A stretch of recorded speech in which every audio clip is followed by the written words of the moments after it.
አላችሁ? እኔ አለው እግዚአብሔር ይመስገን ደህና ነኝ። ዛሬም በጠቃሚና በአዲስ ፕሮግራም በድጋሜ ተገናኝተናል።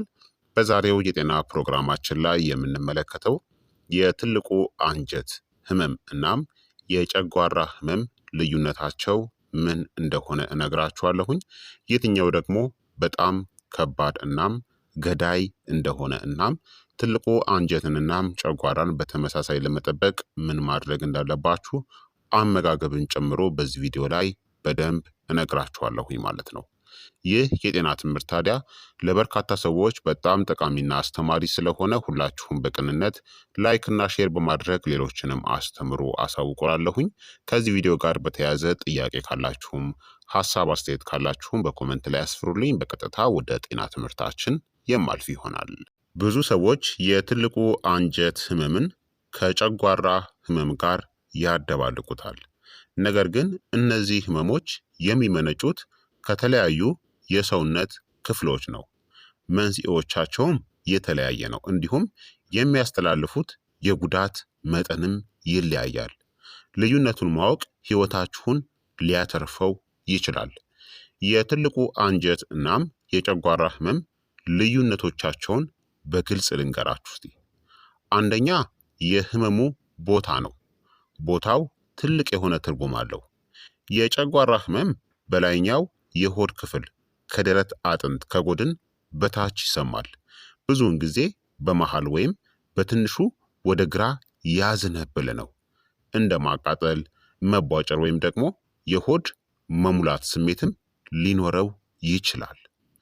የትልቁ አንጀት ህመም ደግሞ በታችኛው የሆድ ክፍል ይሰማቸዋል። ብዙውን ጊዜ በግራ በኩል ባለው የታችኛው ክፍል ወደ ሲግሞይድ ኮለን ላይ የሚበረታ ነው። በመላው የሆድ ክፍል ሊሰራጭ ወይም ደግሞ የመቁረጥ ስሜትም ሊፈጥር ይችላል። በላይኛው የሆድ ክፍል የሚሰማ ህመም ከሆነ ምናልባት የጨጓራ ህመም ነው። በታችኛው የሆድ ክፍል የሚሰማችሁ ህመም ከሆነ ምናልባት የትልቁ አንጀት ህመም ነው። ሁለተኛ የህመሙ አይነት ነው። ምን አይነት ስሜት አለው የሚለው። የጨጓራ ህመም ስሜቱ የማቃጠል ወይም ደግሞ የአሲድነት ስሜት፣ ምግብ ከተበላ በኋላ የሚሰማ ስለታም የሆነ ህመም፣ የሆድ መንፋት፣ ማቅለሽለሽ እናም ማስመለስ ይከሰታል። በምግብ ወቅት ደግሞ ህመሙ ሊሻሻል ወይም ደግሞ ሊባባስባችሁም ይችላል። የተለመዱ መንስኤዎቹ ደግሞ የጨጓራ ግድግዳ መቆጣት ጋስትራይተስ የምንለው፣ የጨጓራ አሲድ ወደ አፍ መመለስ ገርድ የምንለው፣ የጨጓራ ቁስለትናም በምግብ መመረዝ አማካኝነት የሚመጣ ነው። የትልቁ አንጀት ህመም ስሜቱ ደግሞ የመቁረጥ ወይም ደግሞ የመጭመቅ ህመም፣ የሚመጣና የሚሄድ ህመም፣ ሰገራ ከተወገደ ወይም ደግሞ ጋዝ ከወጣ በኋላ የሚረክስ ወይም የሚቀንስ ህመም እናም ብዙውን ጊዜ ከሰገራ ልምድ ልውውጥ ጋር የተያያዘ ነው። የተለመዱ መንስኤዎቹ ደግሞ የሆድ ድርቀት፣ የአንጀት መቆጣት ወይም አይቢኤስ የምንለው፣ የትልቁ አንጀት መቁሰል ወይም ደግሞ ኮላይተስ፣ ዳይቨርቲኩላይተስ የምንለው በአንጀት ግድግዳ ላይ የሚፈጠር ብግነት እናም የትልቁ አንጀት ኢንፌክሽን ነው። ሶስተኛ ተያያዥ የሆነ ምልክቶች ደግሞ ዋነኛ የማስጠንቀቂያ ምልክቶችን ማወቅ አለባችሁ። የጨጓራ ህመም ምልክቶቹ የማቃጠል ስሜት በደረት አካባቢ ሄርትበርን የምንለው፣ ማቅለሽለሽ ወይም ደግሞ ማስመለስ፣ ጥቁር ወይም ጠቆር ያለ ሰገራ ከቁስለት የሚመጣ ደምን የቀላቀለ እንዲሁም ደግሞ የምግብ ፍላጎት መቀነስ ይከሰታል። የትልቁ አንጀት ህመም ምልክቶች ደግሞ ተቅማጥ ወይም ደግሞ የሆድ ድርቀት፣ በሰገራ ላይ ደም ወይም ደግሞ ንፍጥ መታየት፣ ጋዝና የሆድ መንፋት፣ አስቸኳይ የሰገራ የመምጣት ስሜት እናም ትኩሳት በኢንፌክሽን ወይም ደግሞ በኢንፍላሜሽን ወይም ደግሞ በብግነት ወቅት ይከሰታል። አራተኛው ደግሞ የትኛው የበለጠ ከባድ እናም ለሞት የሚያሰጋ ነው የሚለው ነው። የትልቁ አንጀት ህመም ብዙውን ጊዜ የበለጠ በጣም አደገኛ ነው። የትልቁ አንጀት ህመም ችላ ከተባለ ለህይወት አስጊ የሆኑ ሁኔታዎችን ሊያመለክትም ይችላል። የትልቁ አንጀት ካንሰርን፣ ከባድ የአንጀት መቁሰል፣ የአንጀት መበሳት፣ የአንጀት መታጠፍ ወይም ደግሞ መዘጋት፣ በኢንፌክሽን ምክንያት የሚመጣ የደም መመረዝ ወይም ደግሞ ሴፕሲስ የምንለው የአንጀት በሽታዎች ለሞት እስከሚዳርጉት ድረስ ታዲያ በዝምታ ሊቆዩ የሚችሉ ናቸው። የጨጓራ ህመም ደግሞ ብዙውን ጊዜ ለሞት የመዳረግ እድሉ ዝቅተኛ ነው፣ ግን ከባድ ሊሆን ይችላል። አብዛኛው የጨጓራ ህመም ሊታከም የሚችል ነው፣ ነገር ግን በአንዳንድ ሁኔታዎች አደገኛ ይሆናል። ደም የሚፈስ የጨጓራ ቁስለት ካስከተለ፣ የጨጓራ ካንሰር ከሆነ፣ ከባድ የሆነ ኢንፌክሽኖች ከገጠማችሁ እናም የውስጥ ደም መፍሰስ ከገጠማችሁ አደገኛ ይሆናል። ከፍተኛ የጨጓራ ህመም ደም ከማስመለስ ጋር ተቀላቅሎ ከመጣ አስቸኳይ የሆነ የህክምና እርዳታ ያስፈልጋል። አምስተኛ ደግሞ የህመሙ ጊዜ እናም መቀስቀሻዎች ናቸው። የጨጓራ ህመም ምግብ እንደተበላ ወዲያውኑ ይጀምራል። በቅመም የበዛባቸው፣ በቅባታማ ወይም ደግሞ አሲድ ባላቸው ምግቦች ይባባሳል። የጨጓራ መድኃኒቶችን አንታሲድን ስትወስዱ ግን ይሻሻላል። የትልቁ አንጀት ህመም ደግሞ ከሰገራ መውጣት ጋር የተያያዘ ነው። ለረጅም ጊዜ በቆየ የሆድ ድርቀት ምክንያት ይባባሳል። ሰገራ ከተወገደ ወይም ደግሞ ጋዝ ከወጣ በኋላ ደግሞ ይቀንሳል። በጭንቀት ወይም ደግሞ በተወሰኑ ምግቦችም ሊቀሰቀስ ይችላል። ስድስተኛ ደግሞ መቼ በአስቸኳይ ወደ ሐኪም መሄድ አለባችሁ የሚለው ነው። የተለያዩ ምልክቶች ካሉ አሁኑኑ ወደ ድንገተኛ ክፍል ወይም ወደ ሐኪም መሄድ ይኖርባችኋል። የማይለቅ ከፍተኛ የሆነ የሆድ ህመም፣ በሰገራ ላይ ደም መታየት ወይም ደግሞ እንደ አስፋልት የጠቆረ ሰገራ፣ ያለ ምክንያት የሰውነት ክብደት መቀነስ፣ ትኩሳትና የሆድ ህመም አንድ ላይ ከመጣ፣ ደምና ማስታወክ አንድ ላይ ከተከሰተ፣ ከ7 ቀናት በላይ የቆየ የሆድ ድርቀት ወይም ደግሞ ተቅማጥ ከገጠማችሁ፣ ከእንቅልፍ የሚቀሰቅስ የሌሊት ህመም ከገጠማችሁ እና በቤተሰብ ውስጥ የትልቁ አንጀት ካንሰር ታሪክ ካለ ቶሎ ምርመራ ማድረግ አለባችሁ። ሰባተኛ ደግሞ የትኛውን የበለጠ መፍራት አለባችሁ የሚለውን ልንገራችሁ። የትልቁ አንጀት ህመም ችላ ከተባለ በአጠቃላይ የበለጠ ከባድና ለሞትም ሊያደርስ የሚችል ነው። በተለይ ለረጅም ጊዜ የሚቆይ ከሆነ፣ ከሰገራ ጋር ደም ከመጣ፣ ያለ ምክንያት የሰውነት ክብደት መቀነስ ካስከተለ እናም ከ40 ዓመት ዕድሜ በኋላ ከተከሰተ አደገኛ ነው። የጨጓራ ህመም የተለመደ እናም ብዙ ጊዜ ጊዜያዊ ነው፣ ነገር ግን የማይለቅ ህመም በጭራሽ ችላ ሊባል አይገባም። ከጥቂት ቀናት በላይ የቆየ ወይም ደግሞ እየባሰ የመጣ ማንኛውም አይነት የሆድ ህመም የህክምና ምርመራ ያስፈልገዋል። ታዲያ ለትልቁ አንጀት እናም ለጨጓራ ጥበቃ የሚረዱ አመጋገቦችን ደግሞ እነግራችኋለሁኝ። ጨጓራችሁ እናም ትልቁ አንጀታችሁ አብረው ይሰራሉ፣ ነገር ግን የተለያዩ የእንክብካቤ አይነቶች ያስፈልጓቸዋል።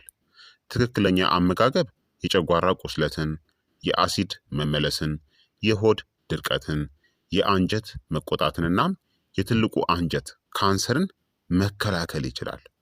አንደኛ፣ ፋይበርን በትክክለኛው መንገድ ተመገቡ። ፋይበር የትልቁ አንጀት የቅርብ ጓደኛ ነው። ምርጥ የፋይበር ምግቦች የምንላቸው ኦትስ ወይም ደግሞ አጃ፣ ገብስ፣ ምስር፣ ባቄላ፣ አተር ወይም ደግሞ ሽምብራ፣ የተፈጨ ተልባ፣ ቺያሲድ፣ ፖም እናም ፒር ከልጣጫቸው ጋር፣ አትክልቶች እንደ ብሮኮሊ፣ ካሮትና አረንጓዴ ቅጠላ ቅጠሎች እንዴት ጥበቃ ያደርጋሉ?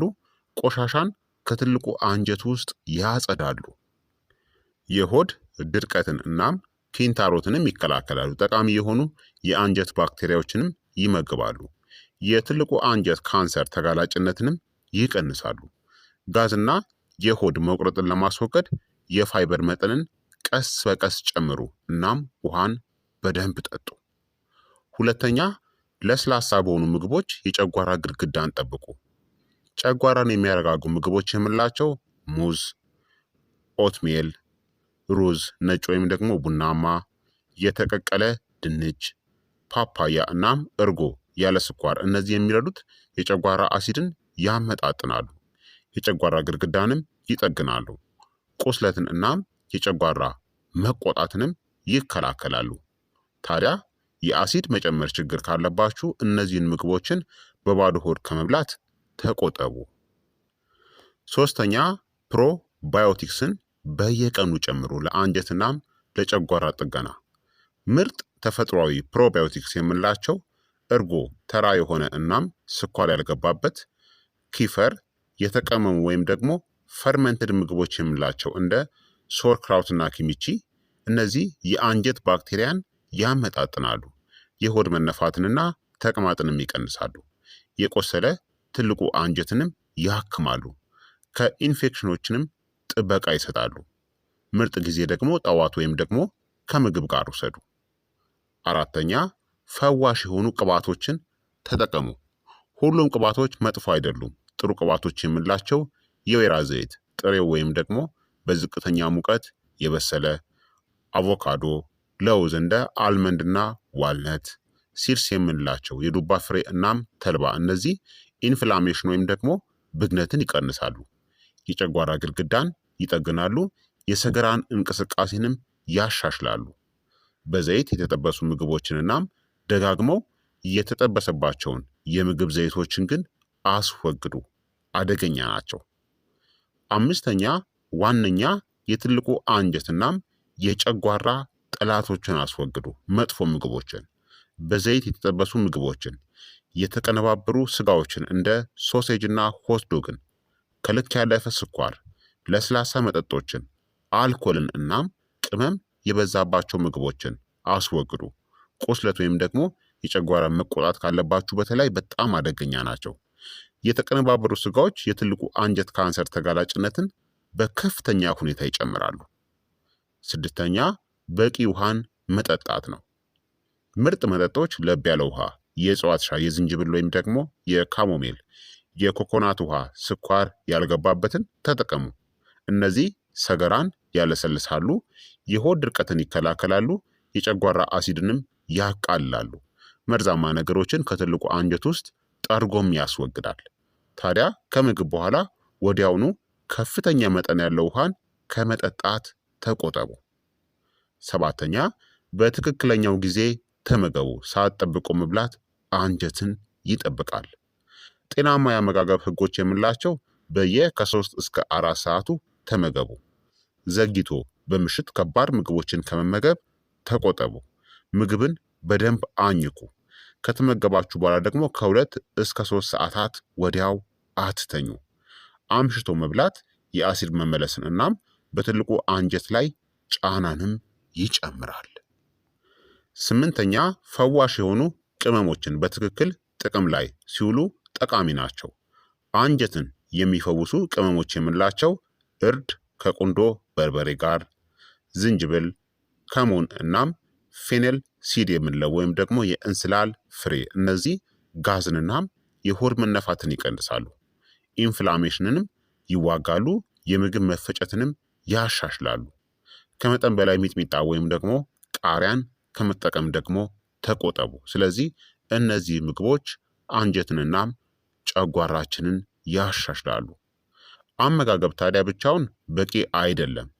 አመጋገብ ለውጥ ካላመጣ እናም ለየት ያሉ ምልክቶችን ካስተዋላችሁ በሰገራ ላይ ደም፣ የማይለቅ ህመም፣ ከፍተኛ የሆነ የሆድ መነፋት፣ ድንገተኛ የክብደት መቀነስና የረጅም ጊዜ ተቅማጥ ወይም ደግሞ የሆድ ድርቀትን ካስተዋላችሁ አፋጣኝ ሕክምናን አድርጉ።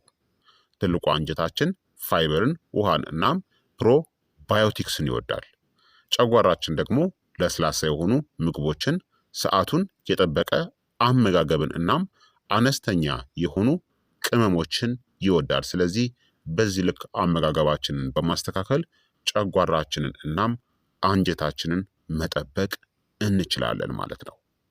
ስለዚህ ክቡራትና ክቡራን ተመልካቾቼ የዛሬው የጤና ትምህርት እንግዲህ ይህንን ይመስል ነበረ። እንደተማራችሁበትም ተስፋ አደርጋለሁኝ። ሀሳብ አስተያየታችሁ ደግሞ አይለኝ እላለሁ። ይህ የጤና ትምህርት ለበርካታ ሰዎች በጣም ጠቃሚና አስተማሪ ስለሆነ ሁላችሁም በቅንነት ላይክና ሼር በማድረግ ሌሎችንም አስተምሩ አሳውቁላለሁኝ። ከዚህ ቪዲዮ ጋር በተያያዘ ጥያቄ ካላችሁም ሀሳብ አስተያየት ካላችሁም በኮመንት ላይ አስፍሩልኝ። በቀጣይ የጤና ትምህርት እስከምንገናኝ እኔንም እናንተንም ቸር ያቆየን። መልካም ጊዜ፣ መልካም ቆይታ